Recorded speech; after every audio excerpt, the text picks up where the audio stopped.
ஸ்பீச்சில் next topic conjunction. What is a conjunction? Conjunction அப்படிங்கிறது ஒரு linking word. அதாவது ஒரு ரெண்டு சென்டென்ஸ் இல்லைனா ரெண்டு வேர்ட்ஸை லிங்க் பண்ணும், ஜாயின் பண்ணும். இப்போ இந்த பிக்சர் பாருங்களேன், ஜிக்ஸா பஸில் இருக்குது பாருங்கள். ரெண்டு ஜிக்ஸா பஸில் லிங்க் பண்ணுறாங்க பார்த்தீங்களா, அதை வந்து இணைக்கிறாங்க, ஜாயின் பண்ணுறாங்க. இந்த ஜாயின் பண்ணுற இடத்துல நம்ம போடக்கூடிய ஒரு வேர்டை தான் கன்ஜங்ஷன்னு சொல்லுவோம். சரியா? கன்ஜங்ஷனை வேறு எப்படி சொல்லலாம்னா ஒரு க்ளூ அப்படின்னு சொல்லலாம். க்ளூவோட வேலை என்ன? ரெண்டு பொருளை ஒட்ட வைக்கிறது. அதுதானே ஒரு க்ளூவோட வேலை. அதே போல் தான் ஒரு கன்ஜங்ஷனோட வேலை என்னென்னா ரெண்டு வேர்ட்ஸை லிங்க் பண்ணுறது, ஒட்ட வைக்கிறது, இல்லை ரெண்டு சென்டென்சஸை ஒட்ட வைக்கிறது. ஓகேயா? ஒரு கன்ஜங்ஷனோட ரோல் வந்து ஒரு சென்டென்ஸை லிங்க் பண்ணக்கூடிய ஒரு க்ளூவாக இருக்குது. கன்ஜங்ஷன்னா என்ன? Conjunction is a word that joins two or more words, phrases or clauses. அதாவது ரெண்டு வேர்ட்ஸை இல்லைனா ரெண்டு மூணு வேர்ட்ஸ்க்கு மேலே இருக்கிறது ஜாயின் பண்ணுறது, லிங்க் பண்ணுறது, இணைக்கிறது. அப்படி இல்லைனா ரெண்டு சென்டென்ஸை இணைக்கும். இப்போது இதில் பாருங்களேன், conjunctions of words that join two sentences together அப்படின்னு சொல்கிறாங்க. இப்போது I like cats and dogs. இப்போது இந்த இடத்துல எனக்கு கேட்ஸும் பிடிக்கும், டாக்ஸும் பிடிக்கும் அப்படின்னு சொல்லும் போது கேட்ஸ் அண்ட் டாக்ஸ் இந்த ரெண்டு வேர்டையும் எனக்கு இது பார்த்தீங்களா, ஜாயின் பண்ணது பார்த்தீங்களா, அந்த இடத்துல நம்ம என்ன வேர்டு போடுறோம்? அண்ட் போடுறோம். இப்போ இந்த அண்ட் அப்படிங்கிற வேர்டு ஒரு கன்ஜங்ஷன். கன்ஜங்ஷனை வேறு எப்படி ஈஸியாக அண்டர்ஸ்டாண்ட் பண்ணிக்கலாம்? கன்ஜங்ஷன் அப்படிங்கிற வேர்டு பாருங்களேன், அதுக்கு கீழே ஜங்ஷன் ஒரு வேர்டு எழுதியிருக்காங்களா? கன்ஜங்ஷன் அப்படிங்கிறதுக்குள்ளே ஜங்ஷன் ஒரு வேர்டு இருக்குது. ஜங்ஷன்னா என்னன்னு நம்ம எல்லாருக்கும் தெரியும் இல்லையா? என்ன தெரியும்? ட்ரெயின்ஸ் எல்லாம் மீட் பண்ணக்கூடிய ஒரு இடம் இல்லையா? இப்போது சென்னையில் வந்து சென்ட்ரல் இருக்குது, எக்மோர் இருக்குது, அங்கெல்லாம் என்ன எல்லா ஊருக்கும் போகிற ட்ரெயின்ஸ் எல்லாம் ஒரு இடத்துல வந்து மீட் பண்ணும். அதனால தான் அதை சந்திப்பு அப்படின்னு சொல்கிறாங்க இல்லையா? ஸோ அந்த கான்செப்டை மைண்டில் வச்சுக்க வேண்டியதுதான். கன்ஜங்ஷன் அப்படிங்கிறதும் ஒரு வேர்ட் எங்கே எல்லா சென்டென்சஸையும் இல்லை ரெண்டு மூணு வேர்ட்ஸை ஒன்றா ஒரு இடத்துல இணைக்கிற ஒரு இணைப்பு பாலமாக இருக்கிறது தான் ஒரு கன்ஜங்ஷன். புரிஞ்சிச்சா? எந்தெந்த வேர்ட்ஸ் எல்லாம் கன்ஜங்ஷன்ஸாக வரும்?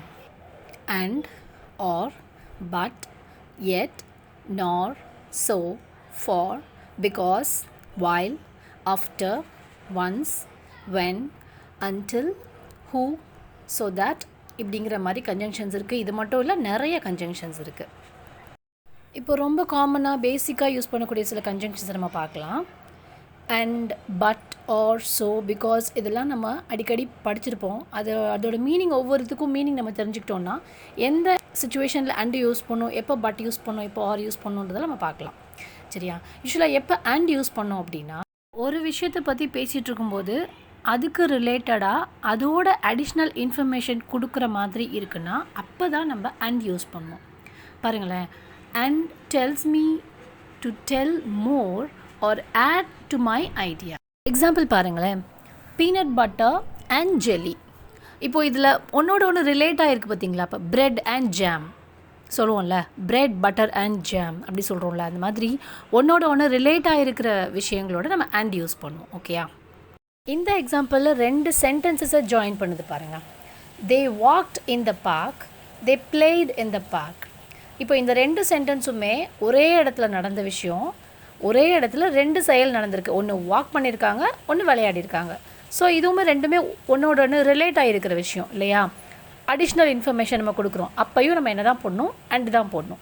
எப்படி போடலாம்? They walked in the park and played in the park அப்படின்னு தனித்தனியாக சொல்லாமல் they walked and played in the park. ஏன்னா அந்த இந்த பார்க்குன்றது காமனான ஃப்ரேஸ், ரெண்டுமே ஒரே இடத்துல தான் நடந்திருக்கு. ஸோ நம்ம என்ன பண்ணுறோம்? They walked and played in the park அப்படின்னு சொல்கிறோம். ஒரு லிஸ்ட் ஆஃப் ஐட்டம்ஸை சொல்லும்போது கூட நம்ம அண்ட் யூஸ் பண்ணுவோம். இந்த எக்ஸாம்பிள் பாருங்களேன், I went to store to buy egg, I went to store to buy milk, I went to store to buy bread. இப்போது தனித்தனியாக எக் வாங்க ஸ்டோருக்கு போனேன், மில்க் வாங்க ஸ்டோருக்கு போனேன், பிரெட் வாங்க ஸ்டோருக்கு போனேன் அப்படின்னு ஒவ்வொரு தடவையும் சொல்லாமல் ஒரே சென்டென்ஸை அப்படி சொல்லலாம். ஒரு லிஸ்ட் ஆஃப் வேர்ட்ஸ் நம்ம போடுறோம் பாருங்கள். எக் வாங்கினேன், மில்க் வாங்கினேன், பிரெட் வாங்கினேன்னு சொல்லி லிஸ்ட் அவுட் பண்ணும்போது I went to store to buy egg, milk and bread. அப்போ அந்த இடத்துல என்ன போடுறோம்? அண்டு போடுறோம். அப்போ லாஸ்ட்டாக ஒரு வேர்டு இதையும் சேர்த்து நான் வாங்கினேன்னு சொல்லும்போது நம்ம அண்டு போடுறோம். புரிஞ்சிச்சா இப்போ அண்டோட யூசேஜ்? நெக்ஸ்ட் நம்ம பார்க்க போகிறது பிகாஸ் பற்றி. பிகாஸ் அப்படிங்கிற வேர்டை நம்ம நிறைய டைம்ஸ் யூஸ் பண்ணியிருக்கோம். பிகாஸ்ன்றதுக்கோட மீனிங் என்னென்னா ஏனென்றால் அப்படின்னு அர்த்தம். அதாவது ஒரு செயல் நடந்திருக்கும், இது ஏன் நடந்திருக்குன்னா ஏன்னா அப்படி சொல்கிறோம்ல, அதுக்கு பேர் தான் பிகாஸ். இது பாருங்கள், because டெல்ஸ் me the reason, it gives the reason for the happening.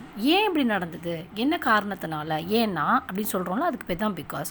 எனக்கு உடம்பு சரியில்லை, நான் ஸ்கூலுக்கு போகலை. அப்படி 2 சென்டென்சஸ் இருக்குது பார்த்தீங்களா. இப்போ இந்த 2 சென்டென்சஸில் நான் ஸ்கூலுக்கு போகலை ஏனென்றால் எனக்கு உடம்பு சரியில்லை. புரியுதுங்களா? நான் ஸ்கூலுக்கு போகலை பிகாஸ் நான் உடம்பு சரியாமல் போயிட்டேன். புரியுதா? இதுக்கு தான் நம்ம பிகாஸ் யூஸ் பண்ணுவோம். ஸோ இந்த பிகாஸை வந்து 2 குட்டி குட்டி சென்டென்சஸை இணைக்கிறதுக்கு யூஸ் பண்ணுவோம். எப்போனா ஒரு காரணத்தை சொல்லும்போது, டு எக்ஸ்ப்ரெஸ் அ ரீசன். புரியுதுங்களா? அப்போ நம்ம யூஸ் பண்ணக்கூடிய வேர்டு என்னது? Because. Look at the sentence. Elsa went to bed because she was feeling ill. Elsa படுக்க போயிட்டா ஏன்னா அவளுக்கு உடம்பு சரியில்லை. இப்போ இதில் எல்சா வென்ட் டு பெட்ன்றது ஒரு சென்டென்ஸ், ஷீ வாஸ் ஃபீலிங் இல் அப்படிங்கிறது ஒரு சென்டென்ஸ். இப்போ இந்த 2 சென்டென்ஸையும் கரெக்டான வேர்ட் போட்டு இணைக்கணும்னா நம்ம என்ன தான் போட முடியும்? பிகாஸ் தான்.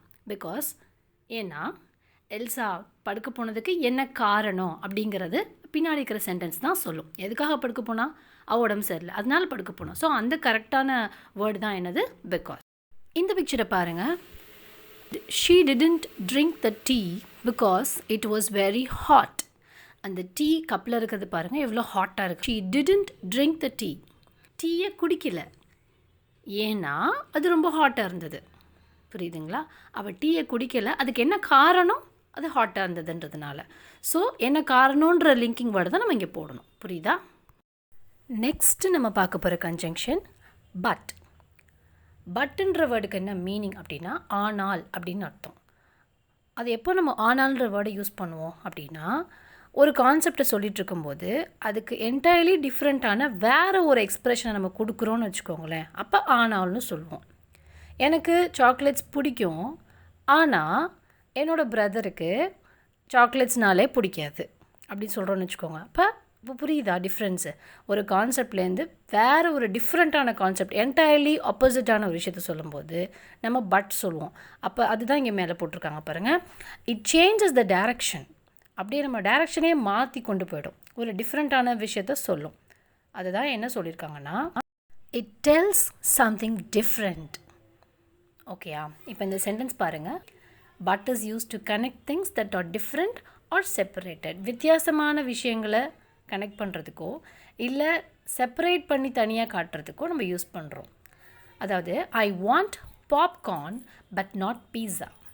இதுக்கு என்ன மீனிங்? எனக்கு பாப்கார்ன் தான் வேணும் ஆனால் பீஸா வேண்டாம், ஆனால் பீஸா வேணாம் அப்படிங்கிற போது அந்த பட்டுன்ற வேர்டு. நெக்ஸ்ட் நம்ம பார்க்க போகிற ப்ரிப்போசிஷன் ஸோ. ஸோன்ற வேர்டுக்கு மீனிங் என்னென்னா அதனால அப்படின்னு அர்த்தம். அந்த அதனாலங்கிற வேர்டு எப்போ யூஸ் பண்ணுவோம்?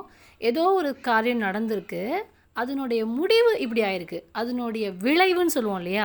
இப்படி பாரு, நீ சொன்ன நான் கேட்கல பாரு, அதனால என்ன ஆயிடுச்சு அப்படி சொல்கிறோம் பாருங்கள். அதுக்கு தான் நம்ம அதனாலன்ற வேர்டு யூஸ் பண்ணுவோம். அதுக்கு இங்கிலீஷில் so. It டெல்ஸ் me the cause and effect. என்ன எஃபெக்ட் இதனால் ஆயிருக்கு அப்படிங்கிறத, எஃபெக்ட்னா விளைவு. புரியுதா? அதுதான் ஸோ. இது வேறு எப்படி சொல்லலாம்னா, when one event makes another event happen. அதாவது ஒரு செயல் வந்து இன்னொரு செயலை நடக்க வைக்குது. இப்போ இந்த சென்டென்ஸ் பாருங்கள். ஐ காட் அப் லேட், இது ஒரு செயல். அதனால் என்ன நடந்தது பாருங்கள், ஐ மிஸ்ட் மை பஸ். அந்த பையன் லேட்டாக எழுந்தான், அதனால அவன் பஸ்ஸை மிஸ் பண்ணிட்டான். ஸோ நடந்த ஒரு செயல் எதில் அதோடைய விளைவு எப்படி போய் முடிஞ்சிருக்கு, அவன் பஸ்ஸை மிஸ் பண்ணிட்டான் அப்படிங்கிற அந்த ஸ்டேஜில் முடிஞ்சிருக்கு. இப்போ சென்டென்ஸ் எப்படி ஃபார்ம் பண்ணோம்? I got up late so I miss my bus. புரியுதுங்களா? இப்போது அதே மாதிரி நெக்ஸ்ட் சென்டென்ஸ் பாருங்கள். It was raining so I took an umbrella. மழை பெஞ்சிட்டு இருந்தது, அதனால நான் ஒரு அம்ப்ரெல்லா எடுத்துகிட்டு போகிற மாதிரி ஆயிடுச்சு. புரியுதுங்களா? இப்போ எதுக்காக நம்ம ஸோ யூஸ் பண்ணுறோன்ட்டு, ஒரு செயல் வந்து இன்னொரு செயலை செய்ய வச்சிருச்சு அப்படிங்கிற ஒரு விளைவை கொண்டு வந்துருச்சுன்னு சொல்லும்போது நம்ம ஸோ யூஸ் பண்ணணும். நெக்ஸ்ட் நம்ம பார்க்க போகிற கன்ஜங்ஷன் ஆர். Or or. ஆர்ன்றதுக்கு மீனிங் அல்லது அப்படின்னு அர்த்தம். இல்லைனா அப்படின்னு சொல்லுவோம்ல, ஒன்று டீ சாப்பிடு இல்லைனா காஃபி சாப்பிடு அப்படின்னு ஒரு ஆஃபர் பண்ணுவோம் பார்த்தீங்களா, அந்த இல்லைனா அப்படிங்கிறது தான் ஆர். இப்போ இந்த எக்ஸாம்பிள் பாருங்கள். Do you like to sing or whistle? நீ பாடணும்னு விரும்புகிறியா இல்லை விசில் பண்ணணும்னு விரும்புகிறியா? இல்லைனா ஸோ ஒரு சாய்ஸ் கொடுக்குறோம் பாருங்கள், ஒரு ஆல்டர்னேட் கொடுக்குறோம் பார்த்தீங்களா, அப்போ தான் நம்ம ஆர் யூஸ் பண்ணுவோம். So to you like to walk R run? நீ வாக் பண்ணணும்னு நினைக்கிறியா இல்லை ஓடணும்னு நினைக்கிறியா? இல்லை. ஸோ 2 ஆப்ஷன் கொடுத்து இதில் ஏதாவது ஒன்று சூஸ் பண்ண சொல்கிறோம் அப்படிங்கும்போது நம்ம ஆர் யூஸ் பண்ணுவோம். நெக்ஸ்ட் எக்ஸாம்பிள் பாருங்கள். we can eat pizza, we can eat burger. we can eat pizza or we can eat burger. ரெண்டில் ஏதாவது ஒன்று தான் சாப்பிட முடியும். பீஸா சாப்பிட முடியும் இல்லைனா பர்கர் சாப்பிட முடியும். அப்போ இதை எப்படி ரெண்டையும் சேர்த்து ஒன்று எழுத முடியும்? we can eat pizza or burger. புரியுதுங்களா? ரெண்டில் ஏதாவது ஒன்று தான் நடக்கும். அது நம்ம ஆர் யூஸ் பண்ணுவோம். சரியா? இப்போ நம்ம படித்த இந்த கன்ஜங்ஷன்ஸை வச்சு ஒரு சின்ன டெஸ்ட்டை, my grandma makes tasty food dash tasty snacks. இப்போ இந்த சென்டென்ஸில் வந்து டேஸ்டி ஃபுட் டேஸ்டி ஸ்நாக்ஸ் ரெண்டுமே கிட்டத்தட்ட ஒரே விஷயத்துக்கு ரிலேட் ஆகி போயிருக்கு இல்லையா? அப்போ நம்ம அங்கே என்ன யூஸ் பண்ணணும்? எஸ், அண்ட் யூஸ் பண்ணணும். My grandma makes tasty food and tasty snacks. Her writing is good dash her spellings are weak. இப்போ இதில் என்ன சொல்ல வர்றாங்க? அவரோட ரைட்டிங் நல்லாயிருக்கும், அவளோட ஸ்பெல்லிங்ஸ் வீக்காக இருக்கும். அப்போ நல்லாயிருக்கும்னு ஒரு விஷயத்த சொல்கிறாங்க, ஒரு விஷயத்த வீக்காக இருக்கும்னு நெகட்டிவாக சொல்கிறாங்க இல்லையா? ஒரே ரிலேட்டடாக இல்லாமல் கான்ட்ராவாக இருக்குது, ஆப்போசிட்டாக இருக்குது. அப்போனா கண்டிப்பாக என்னத்தை யூஸ் பண்ணுவோம்? பட் தான் யூஸ் பண்ணுவோம். Her writing is good but her spellings are weak. Yes. Next பாருங்கள். Matt dash John are playing on the beach. அங்கே பாருங்கள், 2 பேர் விளையாடிட்டு இருக்காங்க இல்லையா? ஒருத்தன் மத், ஒருத்தன் ஜான். ஸோ மத்தும் ஜானும் 2 பேருன்னு சொல்லும்போது நம்ம அண்ட் தான் போடுவோம். Matt and John are playing on the beach. Alice fell down, she did not get hurt. இதுக்கு என்ன மீனிங்? ஆலிஸ் கீழே விழுந்துட்டா, அவளுக்கு ஹர்ட் ஆகலை. ஆக்சுவலி கீழே விழுந்தா ஹர்ட் ஆகும் இல்லையா? அப்போ ஆகலை அப்படிங்கிற மாதிரி ஆப்போசிட்டான ஒரு விஷயம் கான்ட்ராவாக நடந்திருக்குன்றதுனால நம்ம என்ன யூஸ் பண்ணுவோம்? But. Alice fell down but she did not get hurt. புரிஞ்சிச்சுன்னு நினைக்கிறேன். இப்போ நெக்ஸ்ட் சென்டென்சஸ் பாருங்கள். இப்போ இதில் அண்ட் ஆர் பிகாஸ் இது 3ல் ஏதாவது யூஸ் பண்ணுற மாதிரி இருக்கும். They walked dash played in the park. இப்போ இங்கே என்ன யூஸ் பண்ணுவோம்? தே வாக்ட் நடந்தாங்க, and played in the park. பார்க்கில் நடப்பாங்க, விளையாடுவாங்க இல்லையா? ஸோ 2மே நடக்கும். அப்போ நம்ம இங்கே யூஸ் பண்ண வேண்டியது அதுக்கு ரிலேட்டடாக சொன்னதுனால அண்ட். நெக்ஸ்ட் பாருங்கள். we can't play soccer dash it is raining. நம்ம இப்போது சாக்கர் விளையாட முடியாது. ஸோ இட்ஸ் அ கேம் இல்லை? ஃபுட்பாலை வந்து நம்ம சாக்கர்னு சொல்லுவோம். அந்த கேம் இப்போ நம்ம விளையாட முடியாது. ஏன்னா பிகாஸ் இட் இஸ் ரெய்னிங். ஏனென்றால் இப்போது மழை பெஞ்சிட்ருக்குன்னு சொல்கிறோம்ல, அப்போ பிகாஸ் யூஸ் பண்ணுவோம். Next one. would you like apples dash bananas. இப்போ நம்ம கேட்குறோம், கொஷின் பண்ணுறோம், உங்களுக்கு ஆப்பிள்ஸ் பிடிக்குமா இல்லைன்னா பனானாஸ் பிடிக்குமா அப்படின்னு தானே கேட்போம், அல்லது. ஸோ கண்டிப்பாக அங்கே போட வேண்டியது R. would you like apples or bananas. இப்போ புரிஞ்சிச்சுன்னு நினைக்கிறேன் உங்களுக்கு. அண்ட் ஆர் பிகாஸ் பட் இதெல்லாம் பேசிக்காக தெரிஞ்சுக்க வேண்டிய கன்ஜங்ஷன்ஸ். இப்போ இதெல்லாம் பற்றி நம்ம ஃபுல்லாக டீட்டெயிலாக பார்த்துட்டோம். இப்போ இந்த பேசிக்கான சிம்பிளாக டே டு டேஸில் யூஸ் பண்ணக்கூடிய இந்த கன்ஜங்ஷன்ஸை வச்சு சின்ன சின்ன சென்டென்சஸ் ஃப்ரேம் பண்ண ட்ரை பண்ணுங்கள். நீங்கள் உங்களோட டே டு டே லைஃப்பில் அதிகமாக இந்த கன்ஜங்ஷன்ஸை யூஸ் பண்ணுங்கள். ஓகே. ஸோ தேங்க்யூ ஃபார் வாட்சிங். நம்ம அடுத்த கிளாஸில் last part of speech interjections பற்றி பார்க்கலாம். தேங்க்யூ.